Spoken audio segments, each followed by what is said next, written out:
Fais attention avec le cœur que tu vas donner à Dieu. The time of God, keep it for God. Le temps de Dieu, laisse ça à Dieu. Trouve le temps pour ton business. Trouve le temps pour ton travail. Trouve le temps pour ta famille. Le temps de Dieu doit rester large. Voilà pourquoi l'apôtre Paul a dit quelque part: mariez vos filles. Mais moi je vous conseille de ne pas. Shalom peuple de Dieu, merci d'avoir suivi cette vidéo. N'oubliez pas de vous abonner en retour. Seul, parce que tu en as les capacités. Mon frère, tu n'as pas des capacités.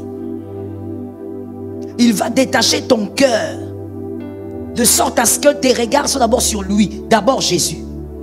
Que ça ne soit pas un slogan du dimanche, mais que tu le vives réellement, que dans ta vie c'est d'abord. Bénis soient les enfants dont les parents sont ici et qui vont voir leurs parents démontrer que dans la vie c'est d'abord. Je bénis ces enfants-là. Que Dieu ait pitié d'eux, qu'il fasse de toi ce parent-là. Dieu va détacher ton cœur de tout ça. Il va venir ravager. Tu aimes ta santé, tu aimes ton corps plus que Jésus, tu seras surpris. Ce qui va t'arriver, mon frère, ça veut dire que Jésus t'envoie un truc là, qui commence à te finir le corps. Tu vas dans tous les hôpitaux, on ne voit rien. Tu viens chez moi, je ne vois rien. Même les ciels fermés. Plus on prie, plus tu maigris. Les gens commencent à dire, il est certainement atteint. D'autres disent, non, il a le cancer. Mais en réalité, tu n'as rien de tout ça. Jésus sait qu'à la dernière minute, il va te sauver. Mais il veut d'abord créer un carnage sur la chose que tu chéris là. Que Jésus attache ton cœur à Dieu. Tu sais, mon frère, c'est le type de prière qu'il faut aussi faire. Jésus, aide-moi à t'aimer d'abord toi. Au lieu d'aimer d'abord les choses que toi tu m'as données. Combien de fois j'ai vu les filles fuir l'église à cause du mariage? Fuir. Parce qu'à l'église on a dit fais attention, ça c'est pas... Elle est partie. Elle est prête à épouser n'importe qui, même un marabout. Et on a des mamans aussi ingrates, aigries, qui encouragent leurs filles à aller, vas-y. Le mariage c'est le mariage. Non. Le mariage vient de Dieu, ça doit se faire à la volonté de Dieu. Et à la manière de Dieu. Jeune fille, tu fuis Dieu à cause du mariage. Tu vas le retrouver quelque part. La manière dont le mariage là va t'essorer. Déjà quand tu épouses un chrétien, tu seras essoré. Alors quand tu vas maintenant épouser quelqu'un façon, tu seras réessoré.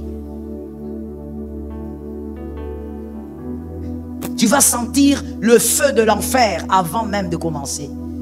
C'est là que tu vas commencer encore à chasser les pasteurs, les prophètes. C'est là que tu vas entrer dans une vie de manipulation où on va te manipuler par les prophéties.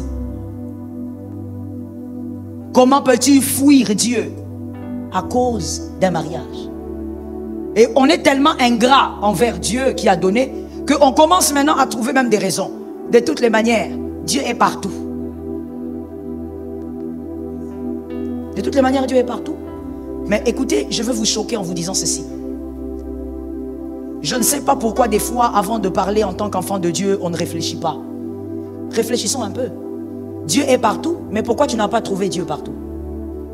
Pourquoi tu n'as pas été enseigné partout? Pourquoi il y a eu un point de départ pour chaque chose? Alors comment tu peux dire Dieu est partout? Tout ça pour justifier le fait que tu veux vivre dans ta chose, même si Dieu n'est pas d'accord. Et tu vas commencer à chercher les gens qui seront d'accord avec toi. Même si 2000 personnes sont d'accord avec toi, si Dieu n'est pas d'accord, ça ne change rien. J'ai aimé cet amen là aussi. Même si 40 millions de personnes t'acclament, Dieu n'est pas d'accord avec toi, ça ne changera pas. La voix du peuple n'est pas la voix de Dieu. C'est diabolique ce truc là. Je ne sais même pas d'où il sort. La voix du peuple n'est pas la voix de Dieu. Non. Plusieurs fois le peuple a dit oui, Dieu n'était pas dedans. Fais attention mon frère. Dieu va s'organiser. Enoch, est-ce que tu m'entends? Tu es sûr? Dieu va s'organiser pour que tout ce que tu chéris soit entaché de sa puissance. Qu'est-ce que tu aimes plus que Dieu? T'habiller? Il va te garder avec cette chemise pendant longtemps. La chaussure là, il va te garder avec pendant longtemps. Il y a des gens qui vont passer pour dire, oh, j'avais une chaussure pour le frère là. Bon, quand j'arrive à la maison, je lui donne. Sur le chemin, Dieu donne un esprit d'amnésie. Frappé, amnésie. Automatiquement, il oublie qu'il avait promis une chaussure. Il prend la chaussure, il vend. Toutes les personnes qui doivent te faire du bien, Dieu les éloigne. Pourquoi? Parce que toi, c'est les habits. Quand tu t'habilles pas bien, tu dis, je ne peux pas aller à l'église. L'église n'est pas un lieu où on vient montrer les vêtements. J'ai pitié de toi. Ce n'est pas un lieu où on vient montrer les vêtements. Ça n'a rien à voir. Oh, ça n'a rien à voir. On pouvait même venir, moi je pouvais même venir prêcher ici tous les jours pieds nus. Si je le fais pas, c'est à cause de ta foi. Tu as tellement un cœur noir que tu vas prendre la photo, tu mets là-bas, tu dis, le pasteur Joël, pieds nus, nouveau système, rituel, diabolique, amphérique. Mais ça dépend que de moi. Oh, qu'est-ce que ça veut dire? Qu'est-ce que ça a à voir avec ma prédication? L'église n'est pas un lieu où tu dois venir montrer que tu as porté une nouvelle chemise. Tu sais pourquoi tu es comme ça? Ton cœur est attaché aux vêtements. Si tu étais détaché, tu saurais que les garde-robes, Dieu peut les changer à n'importe quel moment. Hein? Les garde-robes, Dieu peut les changer à n'importe quel moment. Jésus peut faire des choses étonnantes et puis bon, toi-même tu deviens dépassé. Est-ce que quelqu'un m'entend? Tu vois comme ces types de polygames là qui oublient les noms de leurs enfants. Je suis désolé les polygames. Je sais que vous m'avez beaucoup matraqué sur les réseaux, mais la vérité reste la vérité. Les polygames là qui sont tellement... Il a 50 enfants, ou 60, ou 61. Alors quand il appelle Jacques, Jacques dit papa, moi c'est Luc. Ah, ok, va chercher Jacques. Alors écoute, il peut aussi t'arriver comme ça, dans une abondance de grâce, que tu sois là en train de dire, mais ces vêtements appartiennent à qui? Mais ça t'appartient? Non, je ne l'ai jamais porté. C'est rien du tout ces choses-là. Ton cœur doit être attaché à Dieu. Aime Dieu. Je te dis une chose, tu vois l'enseignement que je te donne? En réalité, ce sont seulement des brins de révélation. Mais la véritable connaissance, tu la vivras quand Dieu va frapper. C'est ça la vérité. Ce n'est pas en m'écoutant parler que tu vas comprendre ce que je dis. C'est quand Dieu va te frapper que maintenant tu vas commencer à apprendre. Ça, je te donne seulement les informations. Tu vois, c'est comme tu regardes les infos, on te dit, demain, il y aura coupure de courant. Pendant que tu regardes, il y a le courant, non? Puisque tu suis la télé. Ce n'est qu'une information. Mais demain, là, tu vas vivre la coupure.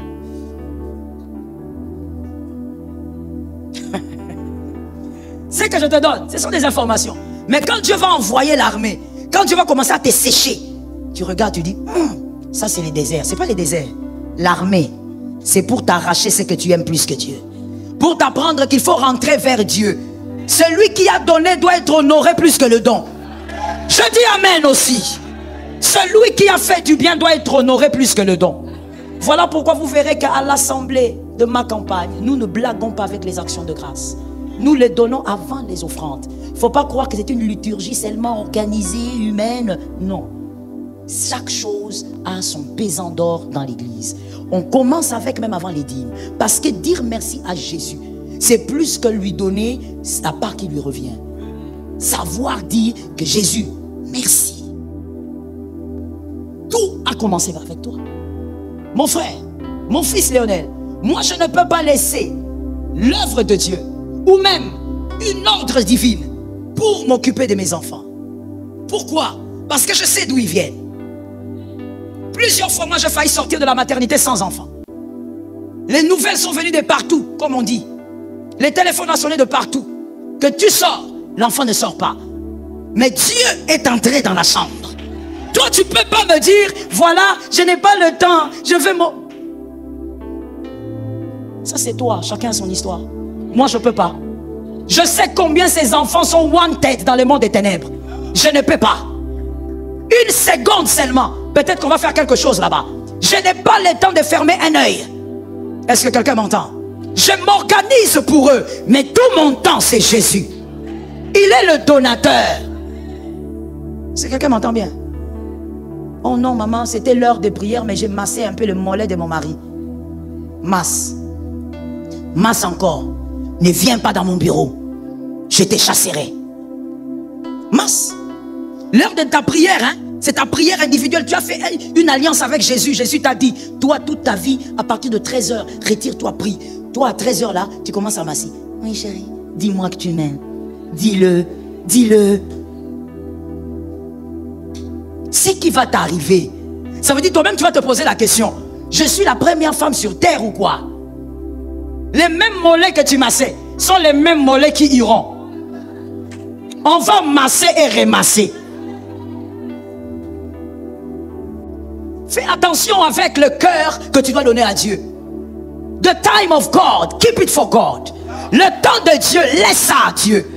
Trouve le temps pour ton business. Trouve le temps pour ton travail. Trouve le temps pour ta famille. Le temps de Dieu doit rester large. Voilà pourquoi l'apôtre Paul a dit quelque part. Mariez vos filles. Mais moi je vous conseille de ne pas. Les gens aiment tous les versets de l'apôtre, mais sauf celui-là, je ne sais même pas pourquoi on ne le prêche pas. Mais c'est l'apôtre Paul aussi qui a dit que la fille reste vierge, qu'elle ne se marie pas. C'est ça la bonne volonté de Dieu. Tu me regardes comme ça comment? C'est ce qui est écrit. Tu ne lis pas cette partie-là. Donc si l'apôtre Paul venait aujourd'hui dans nos églises d'aujourd'hui, il sera choqué de voir comment les filles mariage, eya, nakangi, nakangi. Tu attires les mariages en ordre et en désordre dans tous les sens. L'apôtre Paul sera choqué. Il va dire, hey, mais c'est quoi cette histoire? Moi j'avais déjà écrit parce que j'ai réfléchi que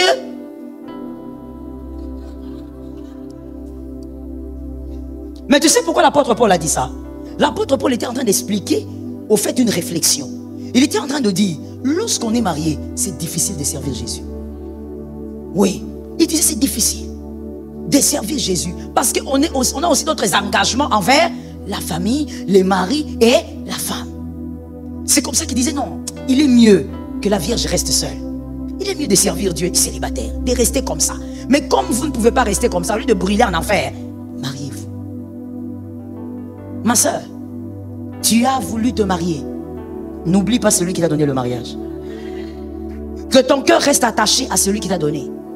Lorsqu'il va passer pour ravager, n'oublie pas qu'il est passé seulement pour que tu rentres vers lui. Est-ce que quelqu'un m'entend? Parlons un peu d'une culture.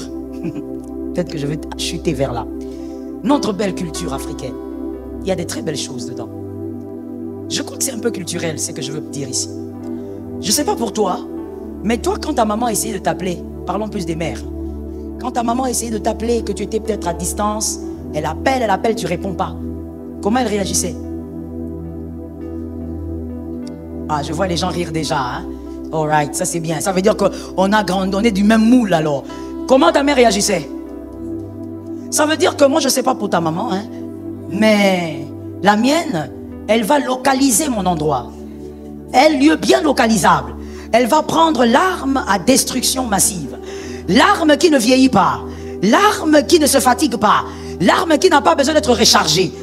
La babouche, elle te localise. Lance.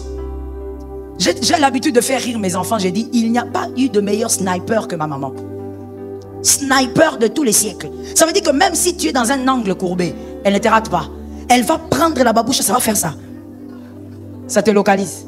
Ça veut dire que dès que tu auras quelque chose ici, ça, tu sautes. Je t'appelle et puis elle n'était pas du genre à crier. Donc elle va, après avoir tapé là, elle parle calmement, dit, je t'appelle, pourquoi tu n'entends pas? Alors tu es là en train de dire, ah, j'étais loin, c'est pourquoi j'étais lancé la babouche. Donc tu entends un peu la logique. La logique c'est quoi? Si j'appelle, tu n'entends pas, je vais aller fort. Si Jésus te parle par la prédication, tu n'entends pas. D'ici décembre, il va aller fort. Il t'a parlé calmement. Il t'a expliqué calmement. Même si c'est avec des mots crus, mais c'est calmement. Il t'a expliqué calmement que tu ne dois pas être attaché à autre chose plus qu'à lui. Tu vas faire les têtus. Après ces cultes, tu vas encore commettre des erreurs. Il va te demander des choses. Tu vas refuser. Tu vas prioriser les hommes. Tu vas prioriser le matériel. Tu vois, il va lancer la babouche. Que Jésus te soutienne. Et que Jésus bénisse sa parole.